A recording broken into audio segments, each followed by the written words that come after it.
নমস্কার বন্ধুরা, চিন্তা রান্নাঘরে আবারও একটা নতুন স্বাদের রেসিপিতে তোমাদের আমন্ত্রণ।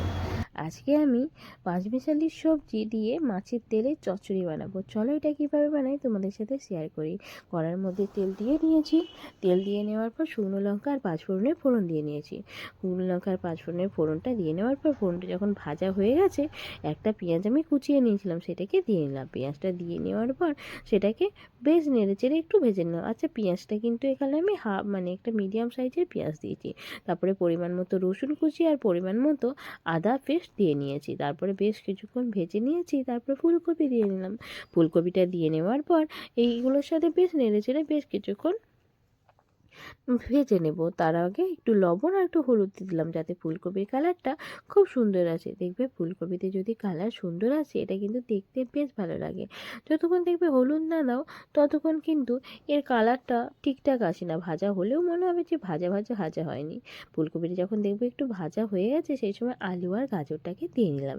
আলু গাজরটা দিয়ে নেবার পর ফুলকপির সাথে খুব ভালো মতো মিশিয়ে নেব। তারপরে আর কি ঢেকে দেবো, একটু ঢেকে দিয়ে কিছুক্ষণ ধরে হতে দেবো। তারপর দেখবো যখন একটু পর যে আলুটা একটু ভাজা ভাজা হয়ে এসছে, সেই সময় ঢাকাটা খুলে নেব। ঢাকাটা খুলে আর একটু নেড়ে চেড়ে নেবো। দিয়ে বাকি যে সবজিগুলো ছিল, মূলো, বেগুনটা এখন দিচ্ছি না, কারণ বেগুনটা একটু শেষে দেবো। মূলো, সিম, আরে বাকি যে পটল সব কিছু সবজি এখানে দিয়ে দিলাম। দিয়ে নিয়ে একটু নেড়ে চেড়ে আবার ঢেকে দিলাম। ঢেকে আবার ঢাকা খুলে দিলাম। ঢাকা খুলে আরও বেশ কিছুক্ষণ এটাকে নেড়ে চেড়ে রান্নাটা করে নেব।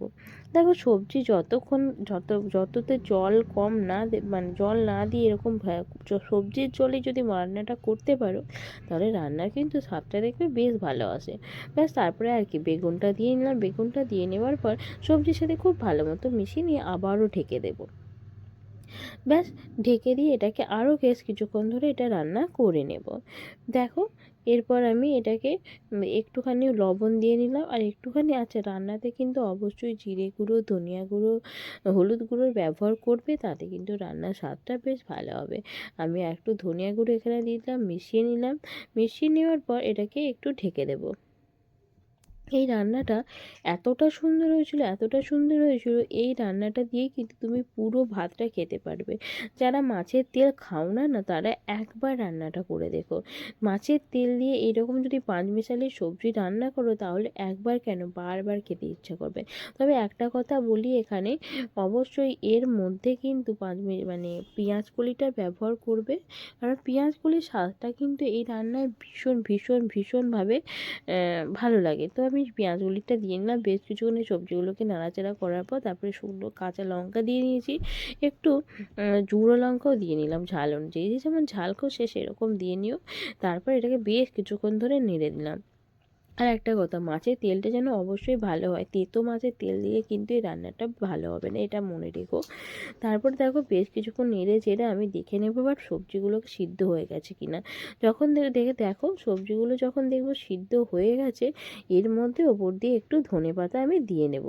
তোমরা ভাবছো হয়তো যে এখনই কেন আমি ধনেপাতা দিয়ে নিচ্ছি। আসলে কি বলো তো, আমার হাজব্যান্ড একটু রাতে খাবে, সেই জন্য ও রাত্রিবেলায় মাছের তেল দিয়ে তরকারি খেতে চাইবে না। তার জন্য আমি আগে থেকেই এই সবজির তরকারিটা শুধু এমনিই তুলে রাখবো, কারণ ও এমনিই খেয়ে নেবে। আমি কিন্তু দেখেছো রান্নায় কিন্তু কোনো রকম জল ব্যবহার করিনি। সবজির জলেই কিন্তু পুরো সবজিটাকে আমি সিদ্ধ করে নিয়েছি। ব্যাস, তারপর ওটাকে নামিয়ে নিয়েছি। কড়া পরিষ্কার করে নিয়ে আবার সামান্য একটু তেল দিয়েছি।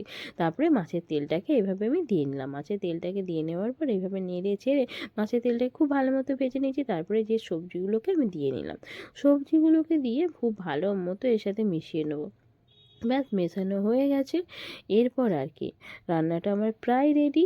এরপর আমি একটু লবণ আর ঝালটা চেক করে এটাকে নামিয়ে নেব। আমি তোমাদের বলছি, এইভাবে একবার রান্না করে খেয়ে দেখো, খুব খুব খুব খুব ভালো লাগবে। শীতকালে যেমন সবজিও পাওয়া যাচ্ছে, তেমন মাছের তেলও হচ্ছে। একবার রান্নাটা করে দেখো, ভালো লাগবে। আজকে এই পর্যন্ত। ধন্যবাদ। পরে আবারও একটা নতুন স্বাদের রেসিপিতে তোমাদের সামনে হাজির হব। ভালো থেকো, সুস্থ থেকো।